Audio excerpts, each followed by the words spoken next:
অভিশপ্ত অশ্বমেধের অলৌকিক অপ্রাকৃতিক জগতে আপনাদের স্বাগত। আজ আপনারা শুনছেন মৈত্রেয়ী চ্যাটার্জির কলমে মহাকালের করাল গ্রাস। একটি ছোট্ট অনুরোধ, আমাদের গল্প ও পরিবেশনা যদি আপনাদের ভালো লেগে থাকে, অভিশপ্ত অশ্বমেধ এই চ্যানেলটিকে সাবস্ক্রাইব করে আমাদের সাথে থাকুন। শুরু হচ্ছে মৈত্রেয়ী চ্যাটার্জির কলমে মহাকালের করাল গ্রাস।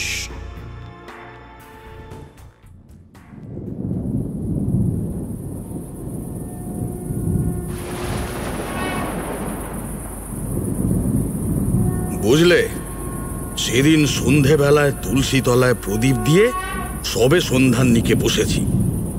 এমন সময় চুপ করে গোটা এলাকা অন্ধকার হয়ে গেল। বুঝলাম বিদ্যুৎ বিভ্রাট, তবে হ্যাঁ, আকাশে আলোর অভাব ছিল না। কড়কড় করে শুকনো ডাঙায় আছাড় খাওয়ার মতো মাঝে মাঝেই বাজ পড়ছিল। আহ্নিক সেরে ওঠার সঙ্গে সঙ্গে বিদ্যুতের নীলচে শিখা আকাশের বুক ফুঁড়ে বেরিয়ে এসে হঠাৎ আমার পায়ের পাতা ছুঁয়ে গেল। আমি তো চমকে উঠে পায়ের দিকে তাকালাম, আর তখনই কতগুলো মানুষের হাহাকার কানে এলো। অগুন্তি নারী পুরুষের করুণ আরতি শুনতে পেলাম।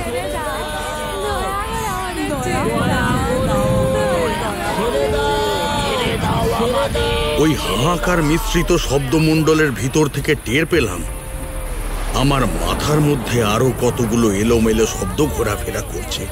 এ ঘোর অন্যায়, এ মহাপাপ, কালের করাল গ্রাসে তোমরাও একদিন শেষ হয়ে যাবে।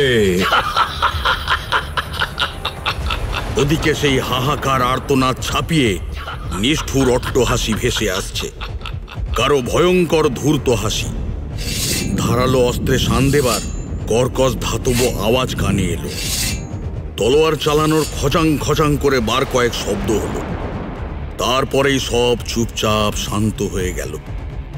এমনকি বিদ্যুতের ঝলক বজ্রপাত, যা কিনা আমার কর্ণগোচর হয়েছে, আমি স্বচক্ষে দেখেছি, ওই মুহূর্তে সেসবও যেন স্তব্ধ হয়ে গেল।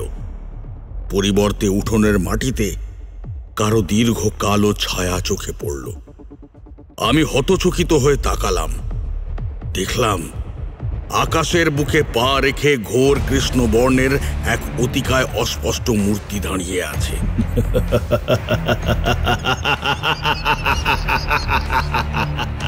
মেঘের আড়াল থেকে তার চোখ দুটো জ্বলজ্বল করে উঠছে। অলৌকিক নাকি অতিলৌকিক সেটা আমার বোধগম্য হলো না, অথচ সেদিন তার প্রথম আমি দেখা পেলাম। এরপর থেকে প্রায় প্রতিদিন সন্ধ্যের পর ওই একই দৃশ্য দেখতে পেতাম। হাহাকার মিশ্রিত অদ্ভুত সব শব্দ কানে আসত। মনে হতো যেন বর্তমানেই ঘটছে ঘটনাগুলি।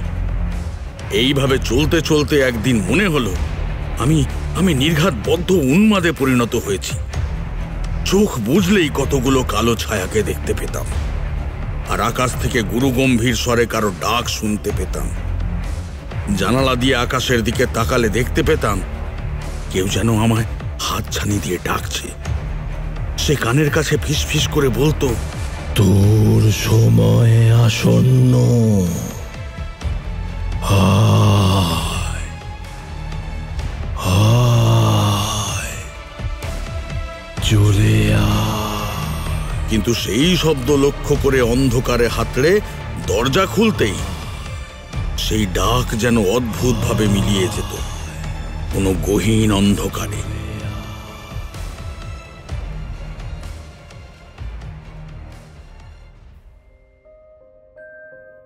তখন আমার যৌবন বয়স, বুঝলে। গণ্ডগ্রাম না হলেও আমাদের অঞ্চলটা ওই পাড়া গা ঘেঁষা গঞ্জ ধরনের ছিল। সন্ধে হলেই বিদ্যুৎ সংযোগ ছিন্ন হয়ে যেত। অন্ধকারে বাতি জ্বালিয়ে সাংসারিক কাজকর্ম সারতাম। প্রথম যেদিন ঘটনাটি ঘটল, দুঃস্বপ্নই ভেবেছিলাম। তারপরে ভাবলাম গায়ে গঞ্জে অতিপ্রাকৃত শক্তির উপদ্রব ঘটা অসম্ভব কিছু নয়। আসলে জীবনে তখন কোনো জটিলতা ছিল না। তার মধ্যেই একদিন এমন অবিশ্বাস্য ঘটনাটি ঘটে গেল। আর তারপর থেকে মধ্যরাতে একটা ডাক শুনতে পেতাম, ওই খানিকটা ওই নিশি ডাকের মতো। সেই ডাক শুনে আমার ঘুম ভেঙে যেত, অথচ যে বা যিনি ডাকছেন তাকে কিন্তু দেখা যেত না। গুরুগম্ভীর গলা, কিন্তু কেন এমন হলো তা যে অচিরেই টের পাবো সেটা কিন্তু কখনো আমি ভাবিনি। যাই হোক, মনে অসীম সাহস এবং দেশ ভ্রমণের শখে মাঝে মাঝেই ঝোলা কাঁধে অজানার উদ্দেশ্যে পাড়ি দিতাম। সেবার চণ্ডীপুরে আমার এক ঘনিষ্ঠ মিত্র শৈলেন্দ্রর বাড়িতে যাওয়ার আমন্ত্রণ পত্র পেলাম। আমি আর কোনো আপত্তি করিনি। তন্ত্র সাধনার খাতিরে আমাকে নানা স্থানে ঘুরে বেড়াতে হতোই। তাছাড়া তান্ত্রিক হবার সুবাদে সময়ে অসময়ে জটিল সমস্যার সমাধানের ডাক পেয়ে ছুটে যেতাম দূর দূরান্তে। জীবন ক্রমশ জটিলতর একঘেয়ে হয়ে উঠেছিল, তাই স্থির করেছিলাম কিছুকাল বিরতি নেব। আর ঠিক সেই সময় শৈলেন্দ্রর পত্র পেলাম। আমি এক কথায় চণ্ডীপুরে যেতে রাজি হয়ে গেলাম। শৈলেন্দ্র কর্মসূত্রে বহু বছর পশ্চিমবঙ্গের বাইরে ছিল। বাবা মা গত হবার পর সেই চাকুরি ছেড়ে দিয়ে পৈতৃক ভিটে এসে উঠেছে। সেখানেই পরিবার নিয়ে বসবাস করে। বহুকাল পরে একসাথে মিলিত হবার আনন্দে আমাকে সেখানে যাবার আমন্ত্রণ জানিয়েছে। আমি নির্দিষ্ট দিনে সকালের গাড়িতে যাত্রা করলাম। হ্যাঁ, আমি অবশ্য একা যাইনি, শিষ্য শম্ভুনাথকেও সঙ্গে নিয়েছিলাম। যাই হোক, নির্দিষ্ট দিন যথাসময়ে চণ্ডীপুর পৌঁছে গেলাম। শৈল স্টেশনে জুড়ি গাড়ি পাঠিয়েছিল, তাতে চড়ে গ্রামের দিকে রওনা দিলাম। প্রত্যন্ত গ্রাম বলতে যা বোঝায়, শৈলদের গ্রামও তেমনই। সবুজ শ্যামল মাঠ, পুকুর, নিবিড় অরণ্যে ঘেরা ছবির মতো সুন্দর। দুপাশে শস্য ক্ষেত, মাঝখান দিয়ে লাল মাটির রাস্তা এঁকে বেঁকে বহু দূর অব্দি চলে গেছে। অধিকাংশ বাড়িতেই বিদ্যুৎ সংযোগ ছিল না। শৈলদের নিয়ে হাতে গোনা কয়েকটি বাড়িতে আলো পাখার ব্যবস্থা ছিল আর কি। তা আমি আর শম্ভুনাথ জুড়ি গাড়ি থেকে নামতেই শৈল এবং তার স্ত্রী নির্মলা আমাদের আদর আপ্যায়ন করে বাড়ির ভিতরে নিয়ে গেল। আমরা চৌখাটে পা দিতেই বিকট ঘর ঘরে আওয়াজ শুনতে পেলাম। কালের করাল গ্রাসে তোমরাও একদিন শেষ হয়ে যাবে। শৈল উৎকর্ণ হয়ে ফিসফিস করে বলল, আবার শুরু হয়ে গেল। প্রত্যেক দিন একই ঘটনা। কি যে হয় জমিদার বাড়িতে, জমিদার রুদ্র মনে পাগল হয়ে গেছে। আমাদের গলার আওয়াজ পেয়ে শৈলর জ্যেষ্ঠ ভ্রাতা শিবনাথ একতলার ঘর থেকে বেরিয়ে এলেন। শৈল আমাদের পরিচয় দিতে উনি অত্যন্ত খুশি হয়ে আমাদের বাড়িতে বৈঠকখানায় নিয়ে গেলেন। ওদিকে সেই চিৎকারটা কিন্তু ক্রমশ হয়েই চলেছে। আমার একটু কৌতূহল হল, চিৎকারের ধরনটা মানে কলহ বিবাদের মতো স্বাভাবিক ছিল না, বরং পাগলের প্রলাপই বলা যায়। তবুও মনে হলো ছেলেটি কেবলমাত্র পাগলামির বশে আর্তনাদ করছে না, এর মূলে কিন্তু অন্য কোনো কারণ আছে। শৈলকে সে কথা জানাতে সে অবাক হয়ে বলল, এটা তো কখনো ভেবে দেখিনি, এমন ভাবনা তোমার দ্বারাই সম্ভব। ভৃত্য জগাই কাছেই দাঁড়িয়েছিল। সে চাপা স্বরে গলা নামিয়ে বলে উঠল, বাবু, রোদ্দুর দাদা বাবুকে ভূতে পেয়েছে গো, ভূতে। কোনো অশুভ পেতাত্তা ভর করেছে গো। দূর হতভাগা, যত সব অন্ধ কুসংস্কার। ভূত প্রেতরা আর কাউকে পেল না, দেখে দেখে জমিদার বাবু ছেলের ওপরই ভর করলো, যে কিনা কারো সাথে পাঁচে থাকে না। ভাগ এখান থেকে। আগে মাফ করবেন হুজুর, কথাটা মুই কইনি কো, জমিদার বাড়ির লেঠেল সুরেশ কয়েছে। ঠিক আছে ঠিক আছে, তুই নিজের কাজে যা। এই পাগলামি ছাড়া আর কিছুই না। রুদ্রের সাথে সাথে বাড়ির সবারই মাথা খারাপ হয়ে গেছে দেখছি। আমি তাকে শান্ত করে বললাম, আহা, অত উত্তেজিত হয়েও না শৈল। আরে, ছেলেটির অবিলম্বে সঠিক চিকিৎসার প্রয়োজন। যদিও চিকিৎসা শাস্ত্রে মনে হয় এর কোনো ওষুধ নেই। এই বলে আমি আসন ছেড়ে উঠে জানালার কাছে গিয়ে দাঁড়ালাম। বাইরে দিনের আলো ফটফট করছে, অথচ সেই হাড় কাঁপানো অস্বাভাবিক আর্তনাদ যেন প্রকৃতির সব আলোকে ম্লান করে দিয়েছিল। শৈল হতচকিত হয়ে কিছু বলতে যাচ্ছিল, সেই মুহূর্তে শৈলদের সদর দরজার কপাট খোলার আওয়াজ পেলাম। শৈল সঙ্গে সঙ্গে বৈঠকখানা থেকে বেরিয়ে গেল। শৈল, বাড়ি আছো নাকি? ও শৈল, আরে আরে এই যে শৈল, এই তোমাকেই তো খুঁজছিলাম। কি হয়েছে নবীনচন্দ্র মশাই? আপনাকে এত উদ্বিগ্ন দেখাচ্ছে কেন? কি হয়েছে? হই হল্লা শুনে আমি আর শম্ভুনাথ চাতালে গিয়ে দাঁড়ালাম। কথাবার্তা শুনে টের পেলাম রুদ্রনারায়ণকে নিয়ে সকলেই যথেষ্ট চিন্তিত। শিবনাথ বললেন, জমিদার প্রতাপ নারায়ণের নায়েব নবীনচন্দ্র এসেছে শৈলর সাথে পরামর্শ করতে। শুনে আমি বেশ চমৎকৃত হলাম। তারপর মনে পড়ে গেল শৈল বলেছিল তার দাদা শিবনাথ গ্রামের মাতব্বর। তাছাড়া নায়েব নবীনচন্দ্রের সাথে শিবনাথ এবং শৈলের মিত্রতার সম্পর্কও আছে। সেই সূত্রে জমিদার প্রতাপ নারায়ণ নায়েবকে শৈলর কাছে পাঠিয়েছেন। শৈলর সাথে নাকি কোনো এক গুণিনের পরিচয় আছে। তার খোঁজ নিতেই নবীনচন্দ্র এসেছেন। সাথে একজন চাষাভূষো গোছের মানুষ এবং জোনা কয়েক সাধারণ গ্রামবাসী ও হারান বলে এক চাষিও ছিল।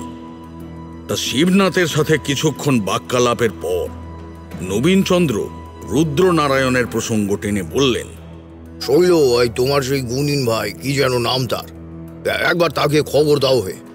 রুদ্রর ভাবগতিক আমার সুবিধে ঠেকছে না। জমিদার বাবু খুব দুশ্চিন্তায় দিন কাটাচ্ছেন। ছেলের অবস্থা দেখে গিন্নিমাও ভেঙে পড়েছেন। বড়ই টালমাটাল অবস্থা। রুদ্রর আচার আচরণ দেখে গিন্নিমা সহ সকলের ধারণা হয়েছে তাদের ছেলেকে ভূতে পেয়েছে। আমি অতিথি মানুষ, সুতরাং অহেতুক কৌতূহল দেখানো ঠিক হবে না।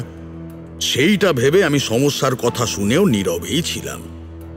আসলে বহুদিন পর অন্তত মাসখানেকের জন্য অবসর নিয়েছিলাম। তাই সেই অবকাশে আমি কোনো ঝামেলায় জড়াতে চাইনি। কিন্তু মানুষ ভাবে এক আর ঘটে আর এক। আপনি এখনো নীরবে আছেন গুরু ঠাউর, অথচ ছেলেটারে আপনি চাইলেই রক্ষে করতে পারেন। আমি নায়েব মশাইকে আপনার কথা বলছি।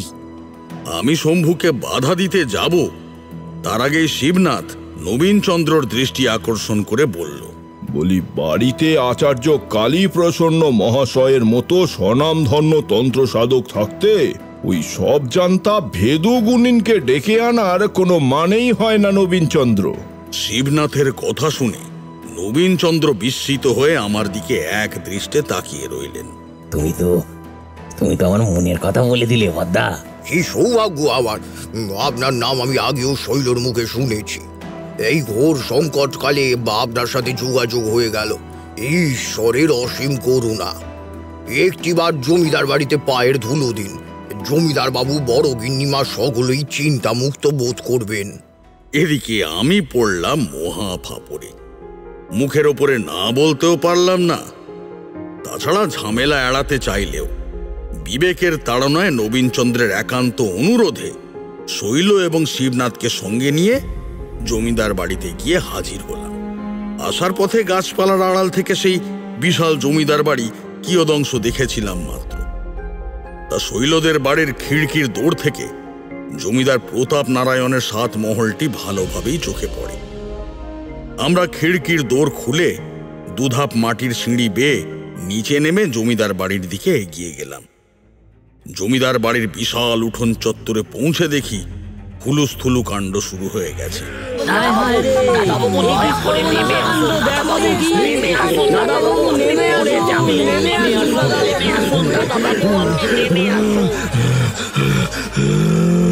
উঠোনে লোক সমাগম নেহাত কম ছিল না।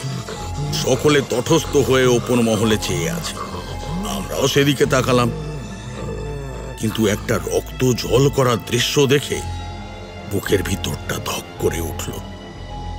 দেখলাম তেতলার বারান্দা থেকে একটি বছর 20 ছেলে শরীরের অর্ধেকের বেশি অংশ ঝুলিয়ে দিয়েছে। মুখমণ্ডল বিকৃত, চোখ বিস্ফারিত হয়ে আছে। নাক মুখ দিয়ে নির্গত অদ্ভুত খড়খড়ে আওয়াজ গর্জনে পরিণত হয়েছে। একটু এদিক ওদিক হলেই মাটিতে পড়ে হয় হাড়গোড় ভাঙবে আর নয়তো মৃত্যু ঘটবে। জমিদার বাড়ির প্রতিটা তলার মধ্যে যথেষ্ট দূরত্ব রয়েছে। অত উঁচু থেকে পড়লে মৃত্যুর প্রবল সম্ভাবনা, অথচ রুদ্রর কোনো হেলদোল নেই, যেন মৃত্যুকে বরণ করতে প্রস্তুত হয়ে আছে। তবে আমার দৃষ্টি বলছিল রুদ্র কিন্তু নিজের ওপর নিয়ন্ত্রণ হারিয়ে ফেলেছে। কোনো অদৃশ্য শক্তি আড়াল থেকে ওকে চালনা করছে। বাড়ির সকলেই বিলাপ জুড়েছে, হা হুতাশ করছে। প্রতাপ নারায়ণের নির্দেশে লেঠেল পেয়াদারা ছুটে গেল, কিন্তু কিছুতেই রুদ্রকে নিরস্ত করা গেল না। ওকে সামলানোর সাধ্য কারও ছিল না। আমি মাকে স্মরণ করে পৈতে হাতে নিয়ে মনে মনে ইষ্টনাম জপ করলাম। ওম ক্রিং ক্রিং হ্রিং হ্রিং হং হং দক্ষিণে কালিকে, ক্রিং ক্রিং ক্রিং হং হং হ্রিং হ্রিং হ্রিং স্বাহা। ওম কালী কালী মহাকালী কালিকে, পাপহারিণী ধর্মার্থ মোক্ষদে দেবী নারায়ণী নমস্তুতে। তারপর তেতলায় উঠে রুদ্রর গায়ে মন্ত্রপুত পবিত্র জল ছিটিয়ে দিলাম। ওম স্বাহা, ওম স্বাহা, ওম স্বাহা। তখনকার মতো বিপদ কেটে গেল। রুদ্রকে তার নিজের ঘরে নিয়ে যাওয়া হলো। আমরাও পিছু পিছু গেলাম। শম্ভুনাথ চাপা স্বরে বলল, সবাই ঠিকই করেছে, ছেলেটারে নির্ঘাত ভূতে পেয়েছে গুরুদেব। শিবনাথ এবং উপস্থিত সকলে, এমনকি শৈল নিজেও ওই একই কথা বলল। ওদেরও ধারণা রুদ্রের ওপর অশরীরী ভর করেছে। তবে নিয়ন্ত্রণকারীর পরিচয় কি? সত্যিই কি সে কোনো অশরীরী, নাকি রুদ্রর কঠিন মানসিক ব্যামো হয়েছে? সেইটা নিশ্চিত করার জন্যে যা যা করণীয় যত শীঘ্র সম্ভব সেই আয়োজন করতে সচেষ্ট ছিলাম আমি। আমার মন বলছিল রুদ্রর ওই দুরবস্থার মূলে অন্য কোনো কারণ রয়েছে, যা আমাদের ধারণারও বাইরে। যাই হোক, সেদিন রুদ্রকে আপাতত সুরক্ষিত রাখার জন্যে শক্তিশালী কবচ কুণ্ডলী পরিয়ে দিয়ে এসেছিলাম। এরপর জমিদার বাড়ি থেকে আর কোনো চিৎকার বা কান্নাকাটি শোনা যায়নি। সকলে নিশ্চিন্ত বোধ করল। কিন্তু কয়েকদিন যেতে না যেতেই একদিন নিশুতি রাতে আবার হই হট্টগোল আর কান্নাকাটির শব্দ পেয়ে ছুটে গেলাম আমরা। সচক্ষে যা দেখলাম তা অত্যন্ত ভয়ানক। রুদ্র ছাতে চিলেকোঠার ঘরের মেঝেতে হাত পা ছড়িয়ে পড়ে আছে।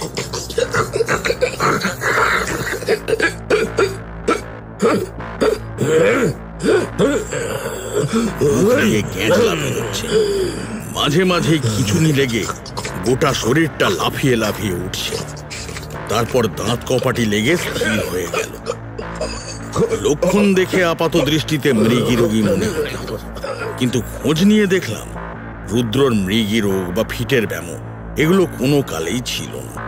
কোনো কঠিন ব্যাধিও কখনো হয়নি। কয়েক মুহূর্ত পর রুদ্রর জ্ঞান ফিরে এলো। দেখলাম চোখ মুখ অস্বাভাবিক রকমের রক্তবর্ণ ধারণ করেছে। উপস্থিত সকলে উদ্বিগ্ন মুখে ওকে ঘিরে ধরে দাঁড়িয়েছিল। হঠাৎ এক ধাক্কায় সবাইকে ঠেলে সরিয়ে দিয়ে সবেগে উঠে দাঁড়ালো রুদ্রনারায়ণ।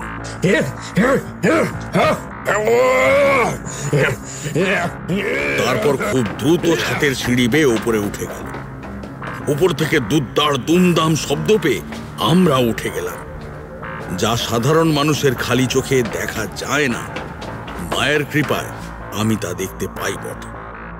সেদিনও ইচ্ছে করলেই তা দৃষ্টিগোচর হয়। তবে অলৌকিক ক্ষমতা থাকলেও প্রয়োজন ছাড়া যত্রতত্র তার প্রয়োগ করা আমার নীতি বিরুদ্ধ ছিল।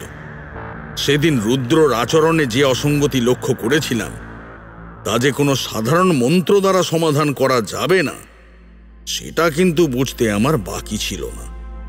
আচার্যি মশাই এই পর্যন্ত বলে কয়েক মুহূর্ত বিরতি নিলেন। আমি তার শিষ্য সোমনাথের ছোট ভাই, বীরেশ্বরের ভাইরা ভাই। বীরেশ্বর মানে বীরেশদার শ্যালিকা পলার সাথে আমার মাত্র কয়েক মাস হলো বিবাহ হয়েছে। আমি চাকরি সূত্রে পাটনায় থাকি। কয়েকদিনের ছুটি নিয়ে বীরেশদার সাথে ওদের দেশের বাড়িতে গ্রাম দেখব বলে এসেছি। গ্রামের নাম কালিকাপুর। কালীপ্রসন্ন আচার্য শম্ভুধার গুরু ঠাকুর। তিনিও শম্ভুধার অনুরোধে এখানে কিছুকাল কাটাবেন বলে এসেছেন। এমন একজন স্বনামধন্য ব্যক্তির সাথে সাক্ষাতের সুযোগ পাবো তা সত্যি বলতে কখনো ভাবিনি। বৈশাখের তপ্ত দুপুরে এক প্রস্ত ইলাহি ভোজের পর একটু পুকুর ধারে বটতলে এসে বসে ঠান্ডা হাওয়া খেতে যাব ভাবছি, এমন সময় ধুলো ঝড় শুরু হয়ে গেল। কিছুক্ষণের মধ্যেই মুষলধারে বৃষ্টি এলো। আমাদের পুকুর ধারে আর যাওয়া হলো না। আচার্যি মশাইকে দেখলাম তামাক সেবন করছেন, জানলার ধারে বসে উদাস দৃষ্টিতে বৃষ্টি দেখছেন। হঠাৎ তার উজ্জ্বল বুদ্ধিদীপ্ত চোখ দুটো আধ বোঝা হয়ে এলো। শম্ভুদা হাসি মুখে বললেন, গুরুদেব, গুরুদেব এখন অতীতে বিচরণ করছেন। শম্ভুদার কথা শুনে মনে হলো অতি চমকপ্রদ কোনো ঘটনা শুনতে পাবো। আমরা অধীর আগ্রহে অপেক্ষা করে রইলাম। মিনিট 10 পর ধোঁয়া ছেড়ে খুব করে কেশে বললেন,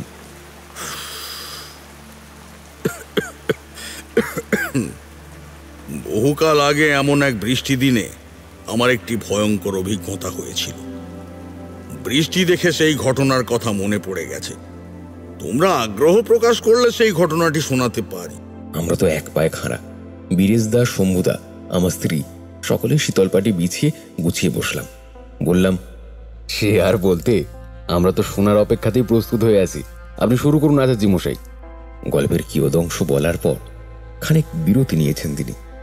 ঘটনার ওই সামান্য অংশটুকু আমাদের মনে যথেষ্ট প্রভাব ফেলল। আমরাও নিজেদের ভাবনায় ডুবে গেলাম। এভাবেই বেশ কিছুটা সময় কেটে গেল। আচার্যি মশাই এবার গলা খাঁকারি দিয়ে বলতে শুরু করলেন, ওই ঘটনার দিন দুয়েক পর রুদ্রনারায়ণের জন্মদিবস উপলক্ষে জমিদার বাড়িতে আমাদের সকলের নিমন্ত্রণ ছিল। জমিদার প্রতাপ নারায়ণ নিজে এসে আমন্ত্রণ জানিয়ে গেছিলেন। ওই দিন বেলা দ্বিপ্রহর নাগাদ আমরা জমিদার গৃহে উপস্থিত হলাম। দেখলাম আঙিনায় লোকে লোকারণ্য। আজ জমিদার বাবু মস্ত একখানা আয়োজন করেছেন বটে। তোমরা যাই বলো, ওজটা আজ কিন্তু জব্বর হয়েছে। ওরে কে আছিস, ভাত আর ডালটা দিয়ে যা। ওদের চাতালে বিশাল সামিয়ানা টাঙিয়ে তার নিচে গোটা গ্রামের পাত পেড়ে বসে খাবারের আয়োজন করা হয়েছে। আমাদের জন্য অবশ্য অন্দরমহলে পৃথক ব্যবস্থা করেছিলেন জমিদার প্রতাপ নারায়ণ। যাই হোক, রুদ্রকে প্রথমে আশীর্বাদ করে এলাম। সুস্থ, স্বাভাবিক আর 5টা ছেলের মতোই লাগছিল ওকে। সঙ্গী সাথীদের নিয়ে হই হুল্লোড়ে মত্ত হয়েছিল। দেখে খানিক স্বস্তি পেলাম আমরা। আহার আদি সেরে আরো কিছু সময় জমিদার বাড়িতে কাটিয়ে বিকেল থাকতেই উঠে পড়লাম। সবে মাত্র উঠোন পেরিয়ে সদর দরজার চৌখাটে পা রাখতে যাব, এমন সময় ঝুপ করে অন্ধকার নেমে এলো। আকাশের দিকে তাকিয়ে দেখি বিকেলের রক্তিম আলো তখন প্রায় নিভু নিভু। জল ভরা মেঘ আকাশের বুকে ইতিউতি ছুটে বেড়াচ্ছে। ঝমঝমিয়ে বৃষ্টি নামলো। জমিদার মশাই আমাদের যেতে দিলেন না। অগত্যা আমরা আবার বৈঠকখানা ঘরে ফিরে এলাম। বিকেল গড়াতেই বাড়ি প্রায় ফাঁকা হয়ে গেল। অনেকেই ওই বৃষ্টির ভিতরেই বেরিয়ে গেল। আমরা বৈঠকখানায় বসে বৃষ্টি থামার অপেক্ষা করছি। বৃষ্টির তেজ খানিকটা কমেও এসেছিল। হঠাৎ তেতলা থেকে ঝনঝন করে কিছু ভেঙে পড়ার শব্দ পেয়ে আমরা হন্তদন্ত হয়ে ছুটে গেলাম। সিঁড়ি বেয়ে খানিকটা উঠে যাবার পর টের পেলাম আওয়াজটা ছাতে চিলেকোঠার ঘর থেকে আসছে। আমরা দ্রুত ছাতে উঠে গেলাম। তারপর যে দৃশ্য চোখে পড়ল তাতে বাক রুদ্ধ স্তব্ধ হয়ে গেলাম।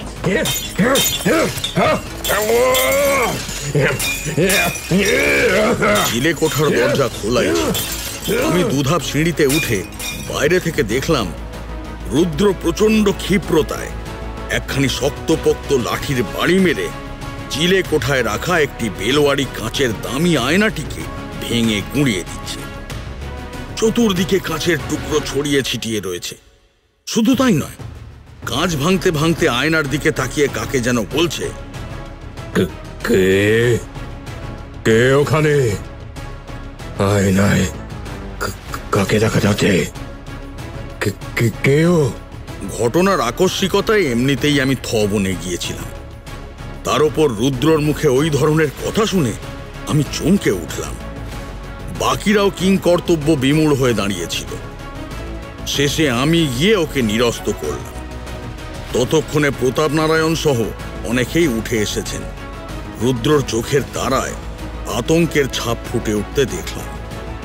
পর মুহূর্তেই একটা ভয়ানক কাণ্ড ঘটে যাচ্ছিল। আমি তার ভয়ের কারণ জিজ্ঞেস করার আগেই আচমকা মেঝে থেকে কাঁচের সবচেয়ে বড় ধারালো টুকরোটা তুলে নিজের বুকে প্রবেশ করাতে গেল। আমি ওকে শান্ত করে চিলেকোঠার বাইরে নিয়ে এলাম। রুদ্র ছাতের এক কোণে বসে ঠক ঠক করে কাঁপছিল। আমি ওর মাথায় হাত দিয়ে আশ্বস্ত করে বললাম, রুদ্র, কি হয়েছে রুদ্র? আমাকে সব খুলে বলো। নিজেকে কেন আঘাত করতে যাচ্ছিলে? তুমি কি কোনো কারণে ভয় পেয়েছো? আগে আচার্যি মশাই, আমি চিলেকোঠার ঘরেই দিনের অধিকাংশ সময় যাপন করি। সঙ্গী সাথীরা চলে যাওয়ার পর এ ঘরেই বসে বই পড়ছিলাম। পশ্চিমের জানলা দিয়ে বৃষ্টির ঝাঁট আসছিল, তাই উঠে বন্ধ করতে গিয়েছিলাম। জানলার পাশেই আয়না। আমি জানলার কপাট বন্ধ করে ফিরে আসছি, এমন সময় আয়নার কাছে ঝরঝর করে কাঁচ ফাটার শব্দ হলো। ঘরে আবজা আলো জ্বলছিল। চড়চড় শব্দ শুনে আয়নার দিকে তাকাতেই একটা কালো ছায়ামূর্তিকে দেখতে পেলাম। আকার আকৃতি অনেকটা জটাধারী কাপালিকের মতো। আয়নার ভিতর থেকে গুরুত্ব জ্বলন্ত দৃষ্টিতে আমাকে দেখছিল। তারপর হাতে একটা বল্লম জাতীয় অস্ত্র নিয়ে দাঁত মুখ খিচিয়ে আমার দিকে তেড়ে এলো।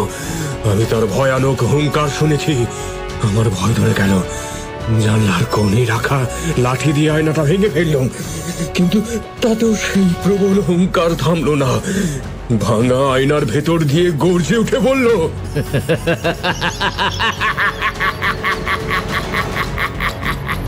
ধ্বংস ধ্বংস হবে সব, তোরা কেউ মুক্তি পাবি না, কেউ না।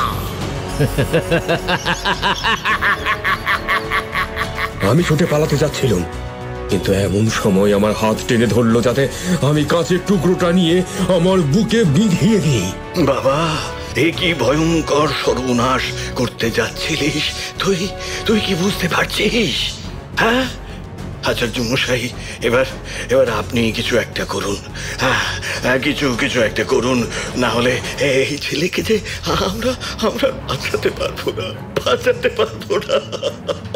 বারবার নানাভাবে সন্তানের জীবন বিপন্ন হচ্ছে দেখে জমিদার প্রতাপ নারায়ণ চিন্তিত ও ভীত সন্ত্রস্ত হয়ে পড়েছিলেন। জমিদার গিন্নিও পাগলিনীর মতো আমার পায়ের কাছে লুটিয়ে পড়ে তাঁদের একমাত্র সন্তানকে ওই ঘোর সংকট থেকে রক্ষা করার কথা বলতে লাগলেন। আমি লজ্জিত হয়ে দ্রুত পা সরিয়ে নিলাম। গিন্নিমা বয়োজ্যেষ্ঠা, তিনি আমার পায়ে মাথা কুটলে অধর্ম হয়ে যাবে। প্রতাপ নারায়ণ স্ত্রীকে শান্ত করে ঘরে নিয়ে যাবার ব্যবস্থা করলেন পরিচালিকা নিত্যকালীকে ডেকে। পরিস্থিতি স্বাভাবিক হতে সময় লাগলো। সেদিন রাতে আমি রুদ্রর হস্তরেখা দেখে জন্মকুণ্ডলী দেখতে বসলাম। গ্রহের অবস্থান অত্যন্ত দুর্বল এবং বিপজ্জনক ছিল। শনি ও রাহুর যুতিতে পিশাচ যোগের সৃষ্টি হয়েছে, যা অত্যন্ত অশুভ এবং ক্ষতিকারক। ওই অশুভ যোগ অনুযায়ী রুদ্রর জীবনে পরবর্তী 50 দিন চরম ভোগান্তির কাল রাত্রি ছিল। আমি রুদ্রকে ওই অশুভ যোগ থেকে মুক্তি পেতে কিছু নিয়ম নীতি বাধা নিষেধ মেনে চলার পরামর্শ দিলাম। পিশাচ যোগের কুপ্রভাবেই যে রুদ্রর সাথে সময় অসময়ে একের পর এক অস্বাভাবিক ঘটনা ঘটে যাচ্ছে, সে ব্যাপারে আমি নিশ্চিত ছিলাম। জমিদার প্রতাপ নারায়ণ, গিন্নিমা সকলেই আমার কথা মেনে নিলেন। আমি তাদের আশ্বাস দিয়ে বললাম, পিশাচ যোগ দূরীকরণের কিছু সতর্কতামূলক প্রতিকার আছে, তা আমি রুদ্রনারায়ণকে ইতিমধ্যেই জানিয়ে দিয়েছি। আপনি সেই মতো ব্যবস্থা করুন। আগামী 50 দিন পর্যন্ত নিয়ম করে এই কাজগুলো করতে পারলে আর কোনো রকম ক্ষতিকারক অশুভ শক্তি ওকে স্পর্শ করতে পারবে না। ওং সং শূন্যতায় নমঃ, ওং রাহু এই নমঃ, এই মন্ত্র উচ্চারণ দ্বারা শনি এবং রাহুর বিধিসম্মত পুজো করা একান্ত প্রয়োজন। রুদ্র, এছাড়াও তুমি প্রত্যহ শিব পুজো করবে। এই সময়ে খুব বেশি আবেগপ্রবণ হওয়া উচিত নয়। শান্ত ধীর স্থিরভাবে ভেবে চিনতে চলতে হয়। তিল, সরিষা, কালো ডাল ইত্যাদি বিশেষ খাবার খাওয়ার নির্দেশ দিলাম। লোহা, তামা, রূপো ইত্যাদি শুভ ধাতুর কবচ বানিয়ে রুদ্রনারায়ণকে পরিয়ে দিলাম। আরও দিন দুয়েক শৈলদের বাড়িতে কাটিয়ে নিজের বসত ভিটেতে ফিরে এলাম। তবে আমি প্রতিশ্রুতি দিয়ে এসেছিলাম যে উপযুক্ত তিথি নক্ষত্র দেখে আমি আবার চণ্ডীপুরে যাব। গৃহ ও গ্রহ শান্তির উদ্দেশ্যে জমিদার গৃহে নবগ্রহের পূজা দেবার আয়োজন করব। বসত ভিটাতে ফিরে এসে পুনরায় নিজ কাজকর্মে মন দিলাম। বেশ কিছুকাল কেটে গেল, কিন্তু ভবিতব্যকে আটকাবে কে? 1 মাস পূর্ণ হওয়ার আগেই একখানি দুঃসংবাদ পেয়ে চমকে উঠলাম। একদিন বেলা 12টা নাগাদ স্নান সেরে বাইরের রোয়াকে বসে তাবিজ কবচ তৈরি করছি। এমন সময় একটু দূরে খেলার মাঠ পেরিয়ে জোনা 2 লোককে হন্তদন্ত হয়ে এগিয়ে আসতে দেখলাম। হাঁটার ভঙ্গিমা চেনা চেনা ঠেকছিল। কাছে আসতেই রুদ্রনারায়ণ ও জমিদার বাড়ির খানসামা হরিহরকে চিনতে পারলাম। ভারী আশ্চর্য হয়ে গেলাম ওদের হঠাৎ আগমনের কারণ চিন্তা করে। রুদ্রনারায়ণের উদ্ভ্রান্তের মতো চেহারা দেখে বিপদের আশঙ্কায় বুক কেঁপে উঠল। একে জমিদার পুত্র, তাই আবার অত দূর থেকে এসেছে। আমি সাব্যস্ত হয়ে ওদের যথাসাধ্য আপ্যায়ন করে ভিতরে নিয়ে এলাম। দুজনেই পথশ্রমে অবসন্ন আর ক্লান্ত। আমি কুঁজো থেকে গেলাসে জল গড়িয়ে ওদের হাতে ধরিয়ে দিলাম। তখনও রান্নাবাড়ি হয়নি। কাজের মেয়ে শীতলাকে 3 জনের জন্য রান্না চাপাতে বললাম। ঘরে চিড়ে মুড়কি আর নাড়ু বাতাসা ছিল, তাই খেতে দিলাম। দুজনে একটু ধাতস্থ হলো বটে, কিন্তু রুদ্রর কথা বলতে কষ্ট হচ্ছিল।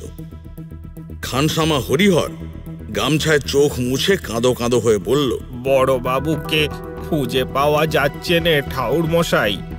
গ্রামের পথে পথে ঘুরে বড়বাবুর নাম ধরে হাঁক পেরে ডেগে ডেগে ছোদ্দাবাবুর গলার অবস্থা খারাপ হয়ে গেছে। বড়বাবুর কদিন ধরেই কি যেন হয়েছিল।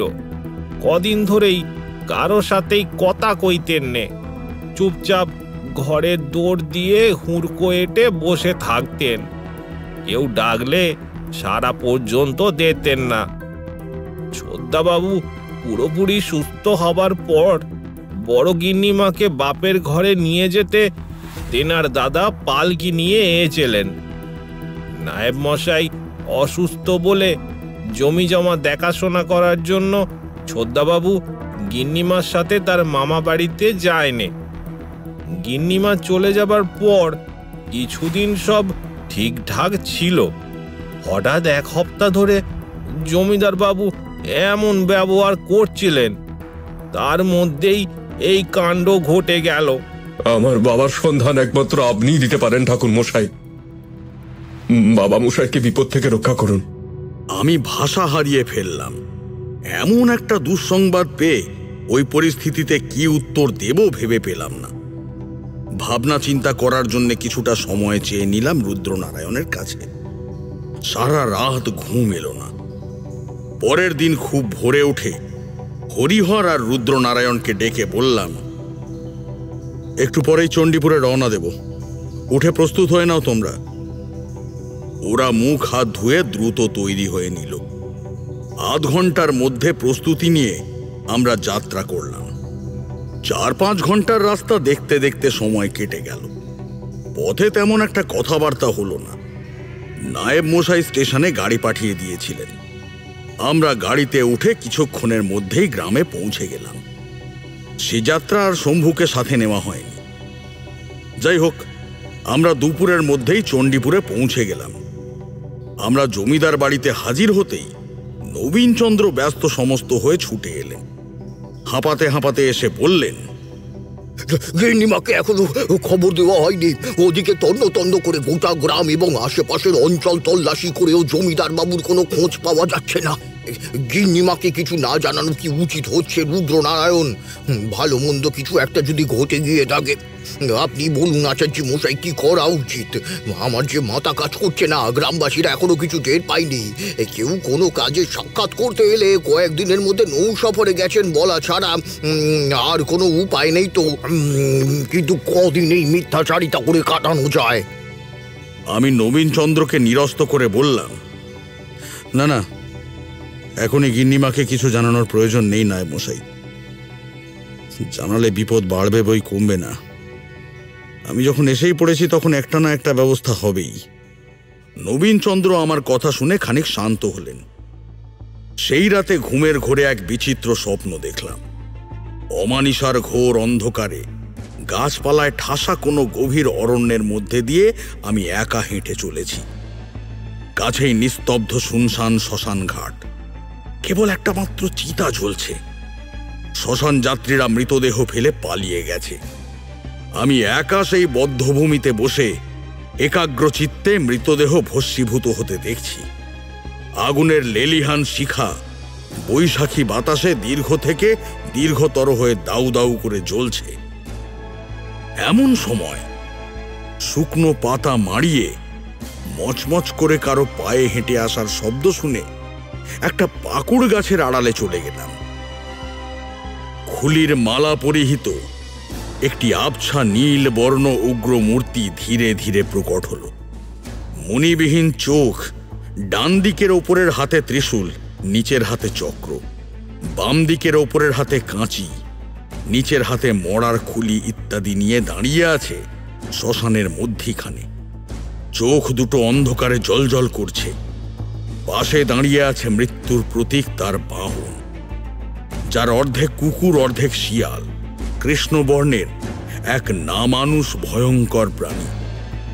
ভাবলুম কোনো কাপালিক বা অঘরী সন্ন্যাসী হবেন বুঝি। অঘরীরা সময় বিশেষে শক্তিশালী সিদ্ধি অর্জনের ক্ষমতা রাখেন।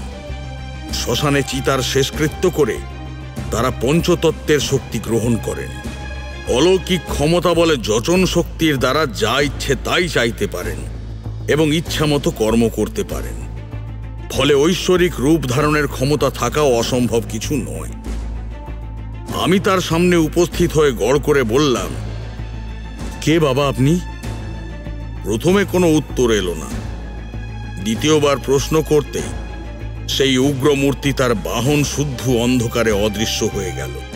ওই মুহূর্তে কারো গুরুগম্ভীর স্বর শুনতে পেলাম, যে কার্যে তুই এখানে এসেছিস তা সমাপ্ত করে চলে যা এখান থেকে।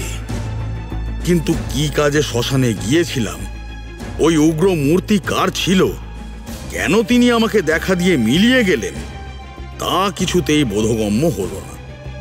ঘুমের ঘোর কেটে গেলেও স্বপ্নের রেশ কাটতে যথেষ্ট সময় লাগলো। তারপর নানান কাজকর্মে তা মন থেকে অন্তর্হিত হয়ে গেল। সন্ধ্যার মুখে জমিদার বাড়ির আঙিনায় ধূপ দ্বীপ দেখিয়ে আমি আন্নিকে বসে গেলাম।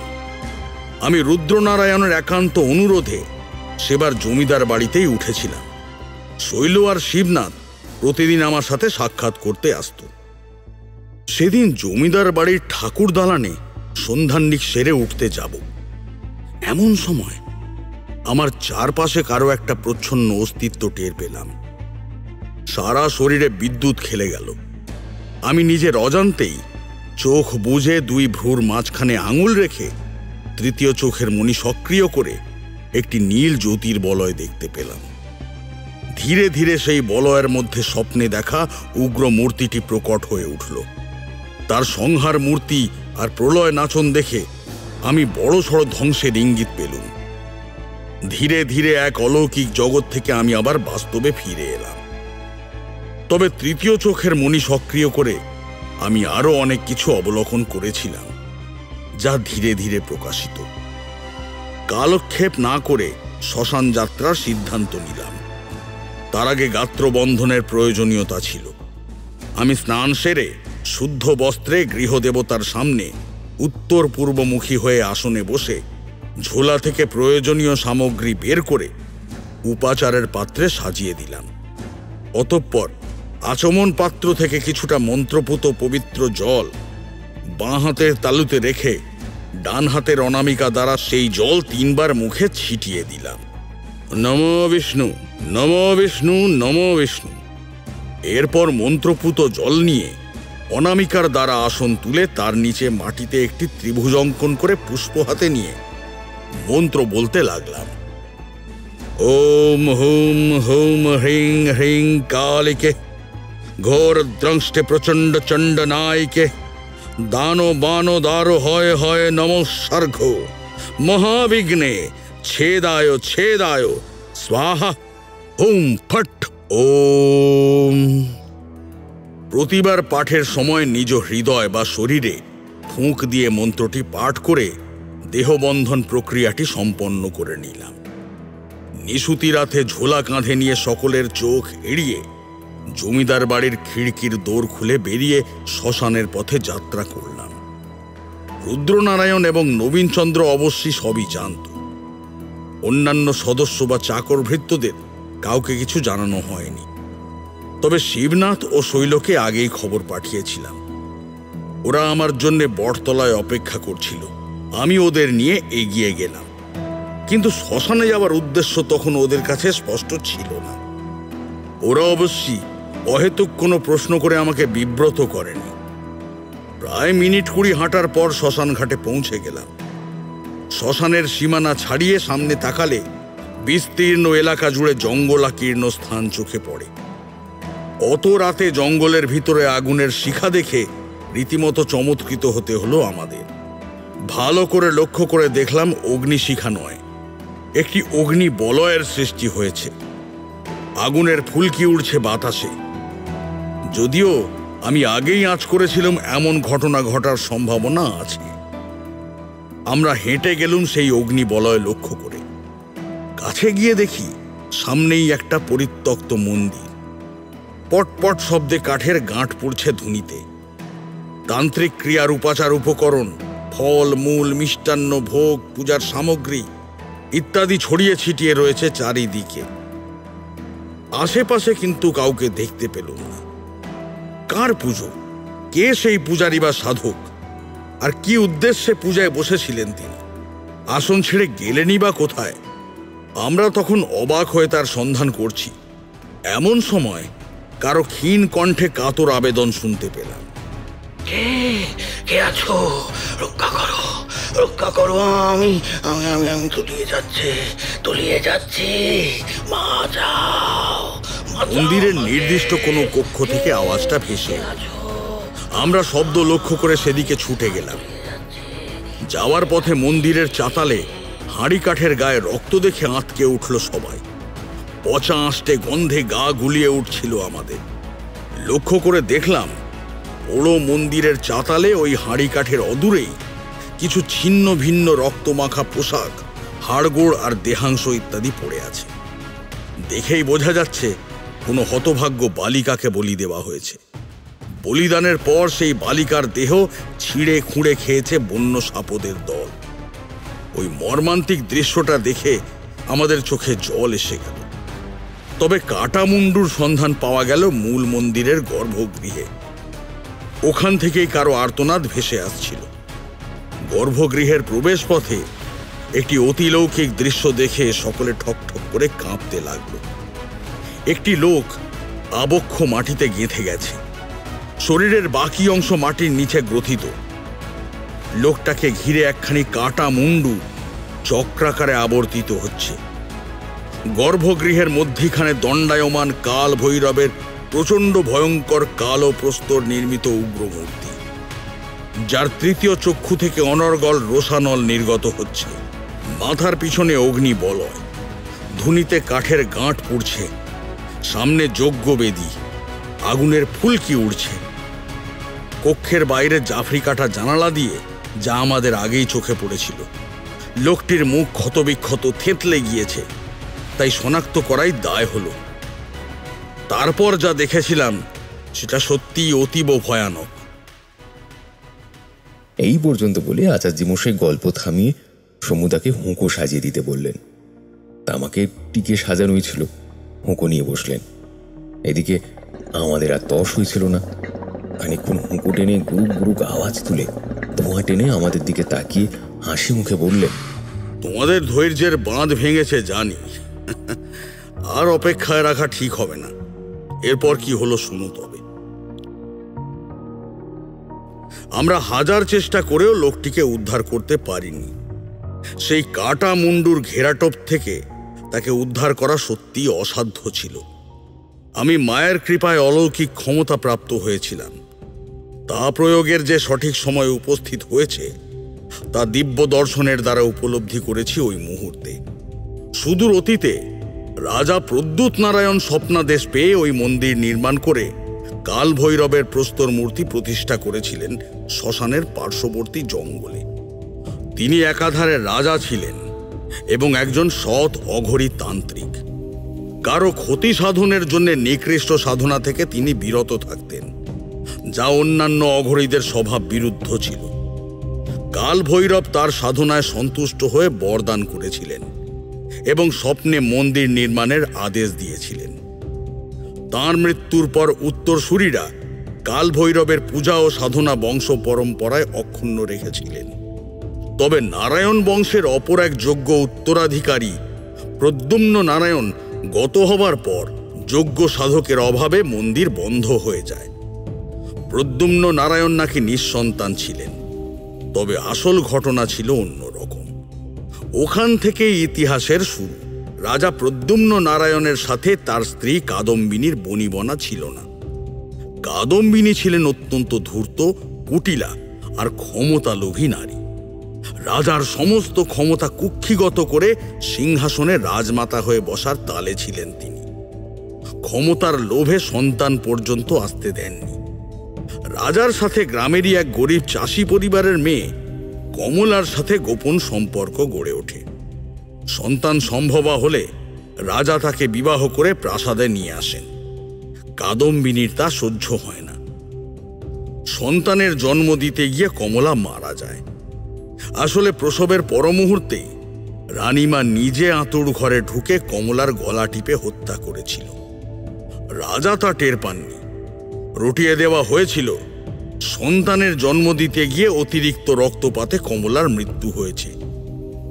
তবে রানী কাদম্বিনী পুত্র সন্তানটিকে বিশেষ উদ্দেশ্যে বাঁচিয়ে রাখেন।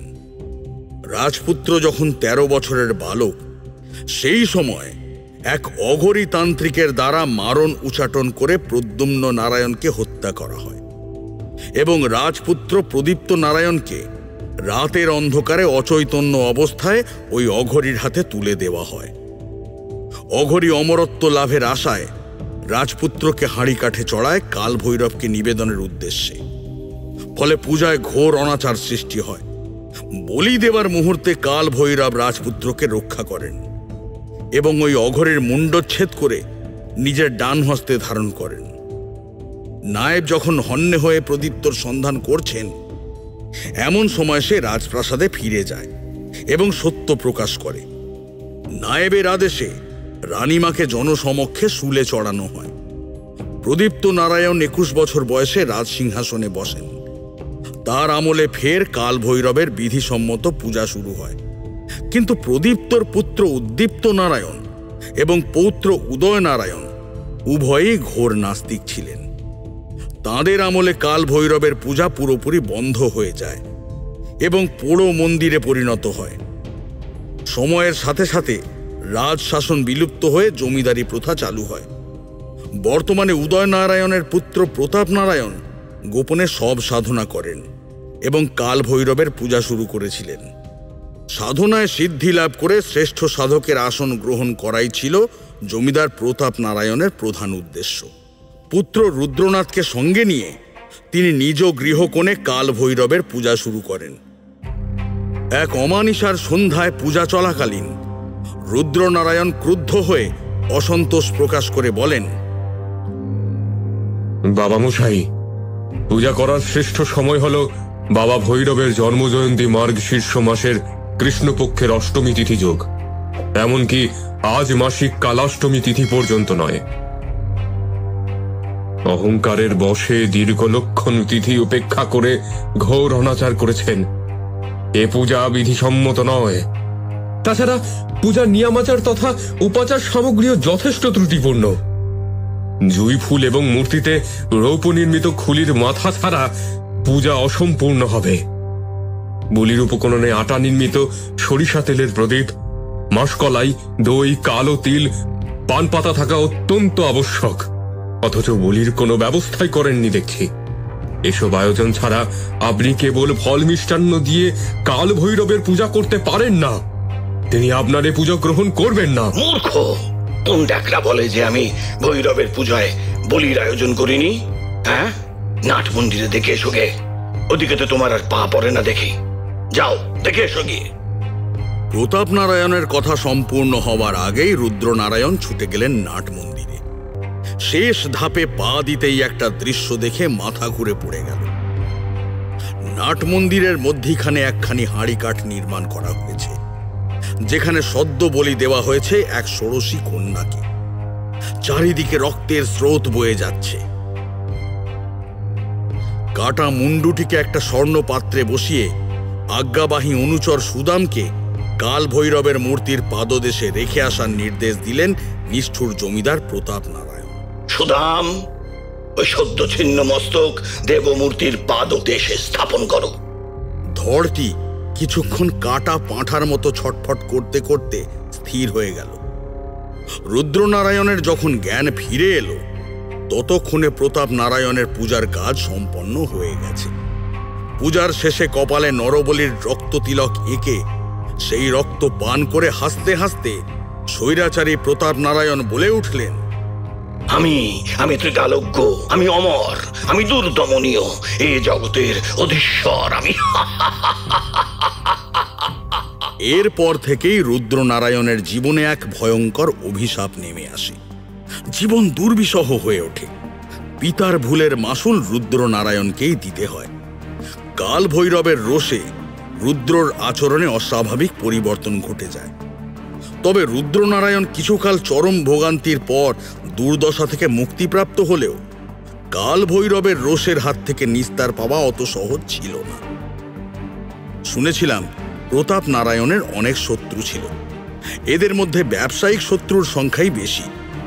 আমি ধ্যান যোগে যতটুকু অবলোকন করেছি, তাতে কাল ভৈরবের পূজা ও সাধনায় সকল অশুভ শক্তি, শত্রু বিনাশ এবং পুনরায় গ্রহে ফেরে রুদ্রনারায়ণের আসন্ন বিপদ থেকে পরিত্রাণের একমাত্র উপায় ছিল। রুদ্রনাথ অনভিজ্ঞ হলেও আমার সান্নিধ্যে রেখে সাধনায় বসার সিদ্ধান্ত নিলাম প্রতাপ নারায়ণের পূর্বপুরুষের দ্বারা প্রতিষ্ঠিত বড় মন্দিরে। স্বপ্নে সেই ইঙ্গিত পেয়েছিলাম আমি। মাসিক কালাষ্টমীর উপবাস পালন করে পূজা করা সম্ভব হলেও ভাগ্যক্রমে আর দিন পাঁচেক পরেই কৃষ্ণপক্ষের শুভ অষ্টমী তিথিযোগে ভৈরব জয়ন্তী ছিল। মনে এক রাশ প্রশ্ন নিয়ে আমরা সেই আশ্চর্য অলৌকিক কাহিনী শুনছিলাম। মাঝপথে প্রশ্ন করলে আচার্যি মশাই অসন্তুষ্ট হবেন ভেবে নীরবে ছিলাম। তবে বিরেশদা বরাবর অকুতভয়। তিনি আচমকা আচার্যি মশাইকে থামিয়ে জিজ্ঞেস করলেন, এতক্ষণ তো ধ্যানযোগে দেখা অতীতে ঘটে যাওয়া ঘটনার ব্যাখ্যা দিলেন, কিন্তু প্রতাপ নারায়ণের কি হলো তা তো বললেন না।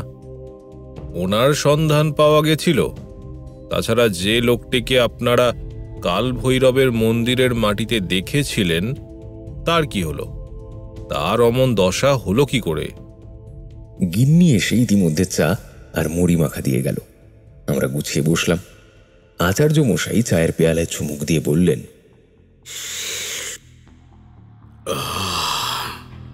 আরে রোসো রোসো বলছি, লোকটিকে আর দেখা যায়নি। হঠাৎ মাটির নিচে অদৃশ্য হয়ে গেছিল। আমরা তাকে রক্ষা করতে ব্যর্থ হয়ে সে রাতে বাড়ি ফিরে এসেছিলাম। কিন্তু কে ওই লোকটিকে ওভাবে মাটিতে গেঁথে দিয়েছে, কি কারণে, আর ওই কাটা মুন্ডুর রহস্যই বা কি, সেসব প্রশ্নের উত্তর অজানাই থেকে গেল। পরের দিন সকাল থেকে মন্দির সংস্কারের কাজ এবং পুজোর তোড়জোড় শুরু করে দিলাম রুদ্রনারায়ণকে সঙ্গে নিয়ে। পুজোর দিন রাত 9 ঘটিকার পর আমি আর রুদ্রনারায়ণ স্নান সেরে শুদ্ধ রক্ত বস্ত্র পরিধান করে সিঁদুরের তিলক কেটে পূজা শুরু করে দিলাম। ওম শ্রীং কাল ভৈরবায় নমঃ। ওং শ্রীং কাল ভৈরবায় নমঃ। একখানি কালো সুতো ভৈরব মূর্তির পায়ের কাছে রেখে ধ্যান মন্ত্র জপ করে সুতাখানি রুদ্রনারায়ণের হাতে পরিয়ে দিলাম। এরপর মাটির স্তূপ তৈরি করে পবিত্র গঙ্গা জল ও সিঁদুর ছিটিয়ে মহাভৈরব যন্ত্র স্থাপন করা হলো। আমার নির্দেশে স্তূপের চারপাশে 9টি করে তিল বীজের গুটিকা প্রস্তুত করে তার উপর 5টি পদ্মবীজ রেখে সিঁদুর ছিটিয়ে দিল রুদ্রনারায়ণ। এরপর প্রদীপ ধূপকাঠি জ্বালিয়ে হাতে মন্ত্রপুত জল নিয়ে সংকল্প করে রুদ্রনারায়ণ উঠে দাঁড়ালো। পূজা শুরু হতেই কোথা থেকে একটা চাপা আর্তনাদ ভেসে আসে। রুদ্রনারায়ণ ভয়ার্ত দৃষ্টিতে এদিক ওদিক তাকিয়ে বলল,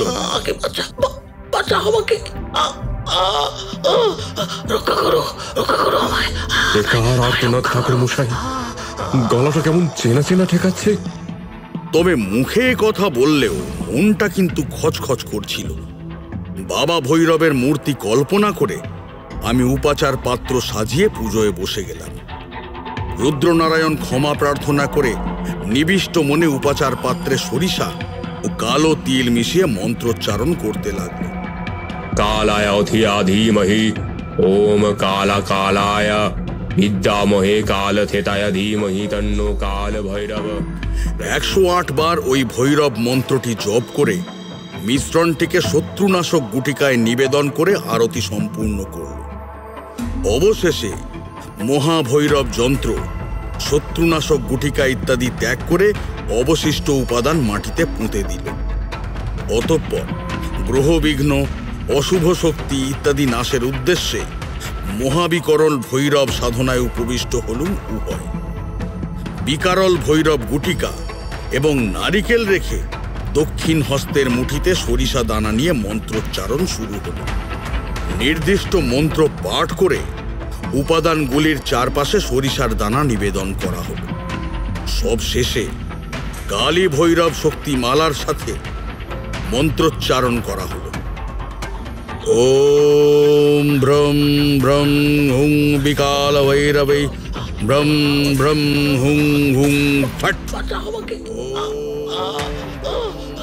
এই মন্ত্রটি 4 বার জপের দ্বারা সাধনা সম্পন্ন হল। সাধনার শেষে সমস্ত উপকরণ ঘাটে নেমে জলে ভাসিয়ে দিয়ে এলো রুদ্রনারায়ণ।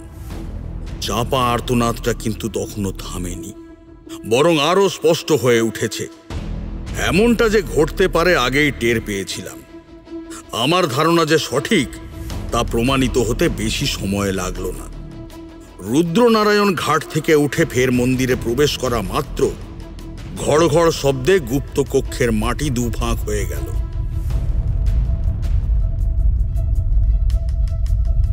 উপস্থিত সকলে স্তম্ভিত হয়ে গেল দুটি লোককে নিচে পড়ে থাকতে দেখে।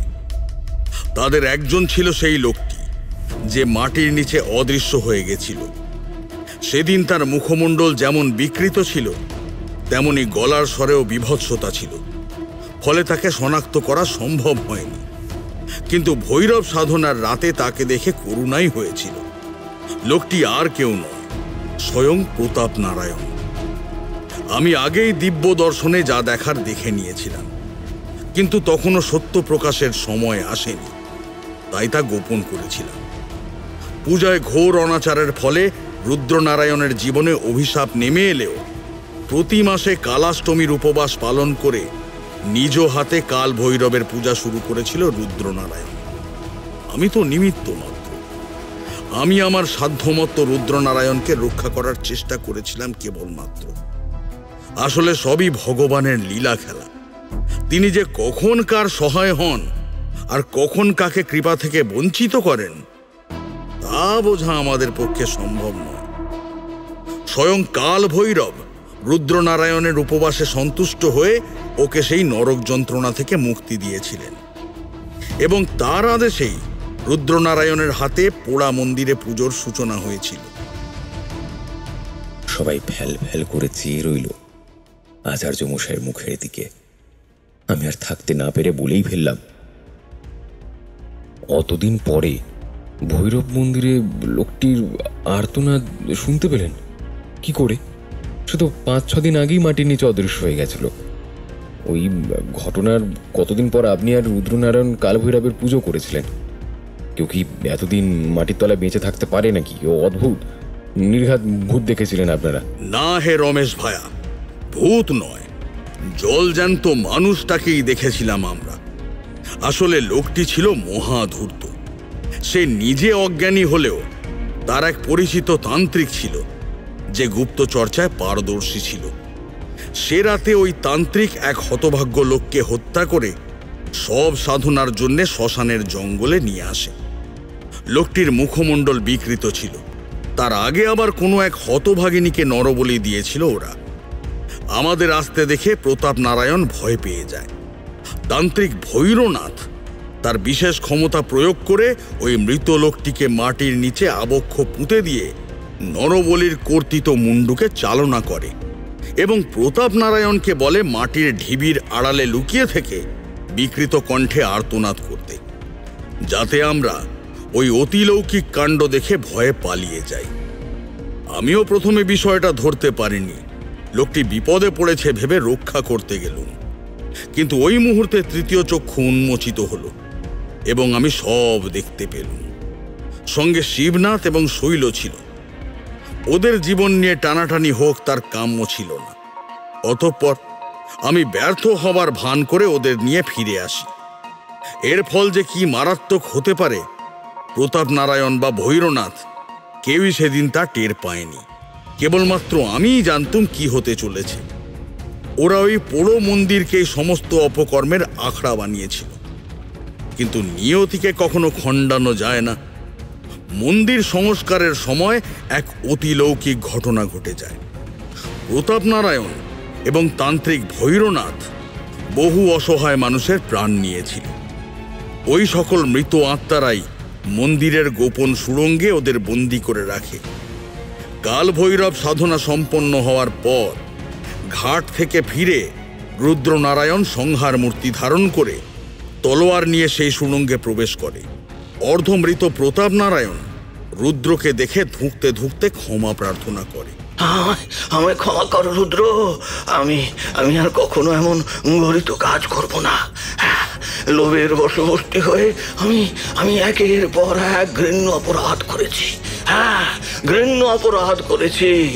প্রতিশ্রুতি দিচ্ছি আমি সৎ সাধকের জীবন যাপন করব।